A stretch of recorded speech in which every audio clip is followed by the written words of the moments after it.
remember stepping off the bus with my buddies. And I can remember being very young and being with my father and just being awestruck.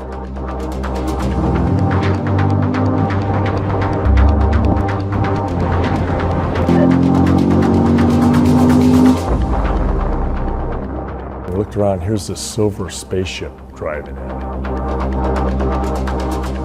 Among this whole sea of cars on the road, here was this thing coming down the road that just looked like nothing else.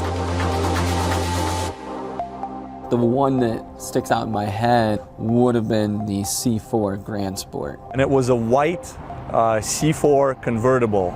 It was a C5 Corvette, bright yellow.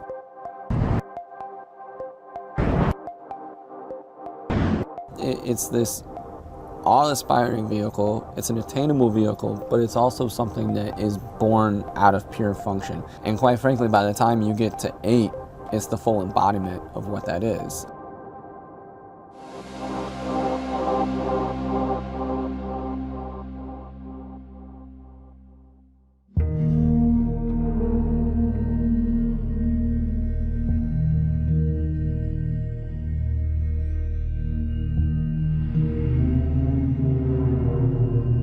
Over the course of my career, I've been involved with Corvette on one level or another, probably from my first day of becoming part of the Corvette team, all the way to the current 2020 Stingray.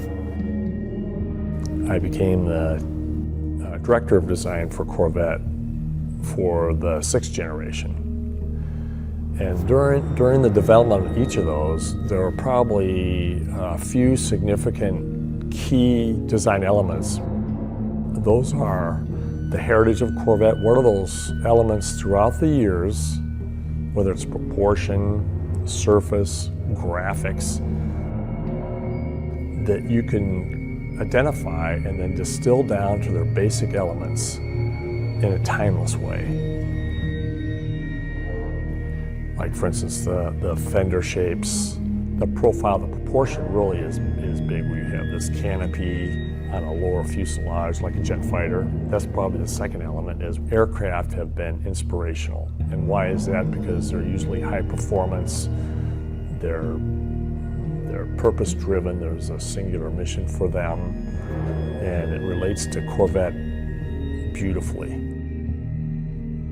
Another aspect is racing. Racing has had a huge influence on Corvette, and particularly, obviously, this last 2020 Stingray is a culmination of all that experience.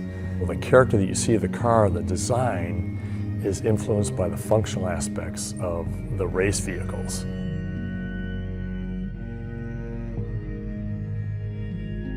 We kind of had that innate history of what's coming of the past 2 generations for sure, and now 3. My point is that you see this level of function and continue grow and grow, and then you get back into the racing program at the same time then, and you see that where the track starts to become the inspiration for the regular man.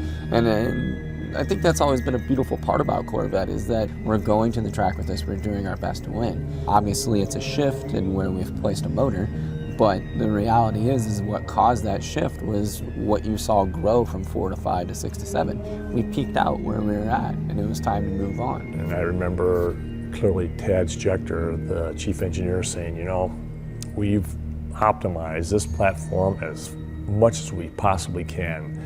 Now it's time to go to mid-engine.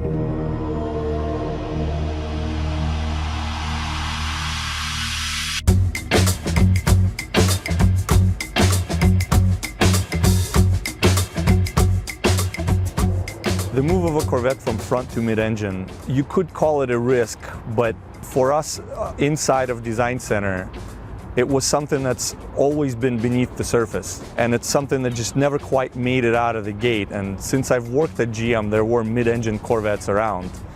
For the past 60 years, since Zora Arkus Duntov was trying to make a mid-engine Corvette, there were many, many iterations. We've always researched and experimented and developed concepts around mid-engine proportion.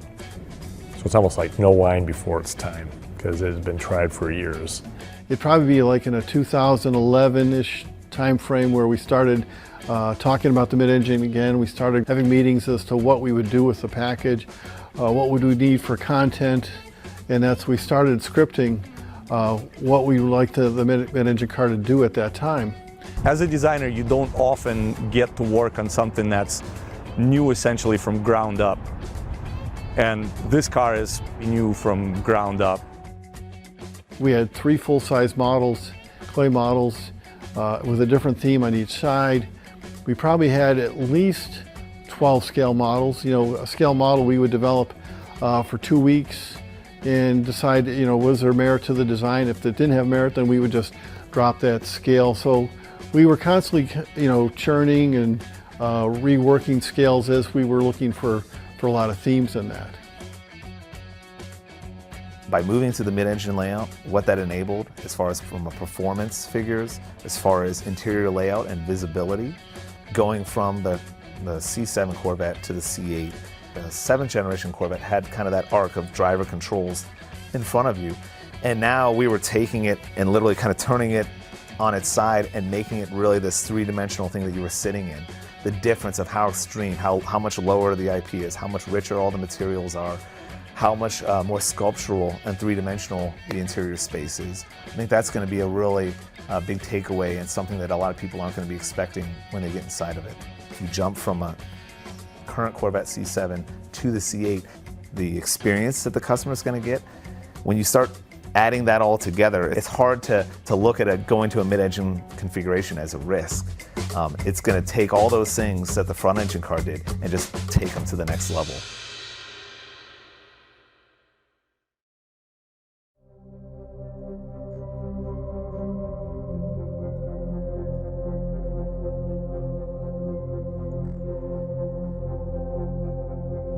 So if I have to sum the whole thing up, I'm most proud that we were able to achieve everything that we set out to do. But what I actually think the greatest success was is that as you get in it and you use it, you don't really notice that you're doing something different. It feels intuitive. It feels like you're a part of the car. It feels like the right decision.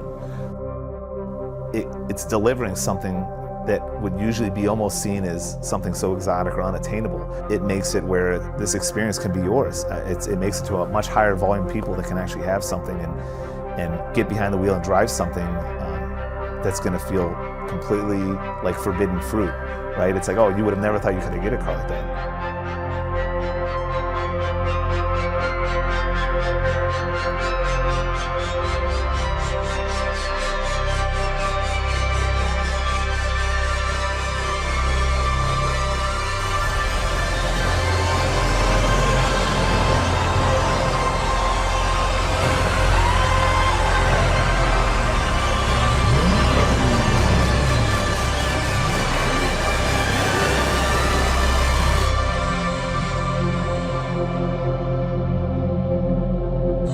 Although we all feel a sense of accomplishment for, you know, finally, this was the right time to work on and introduce a mid-engine Corvette.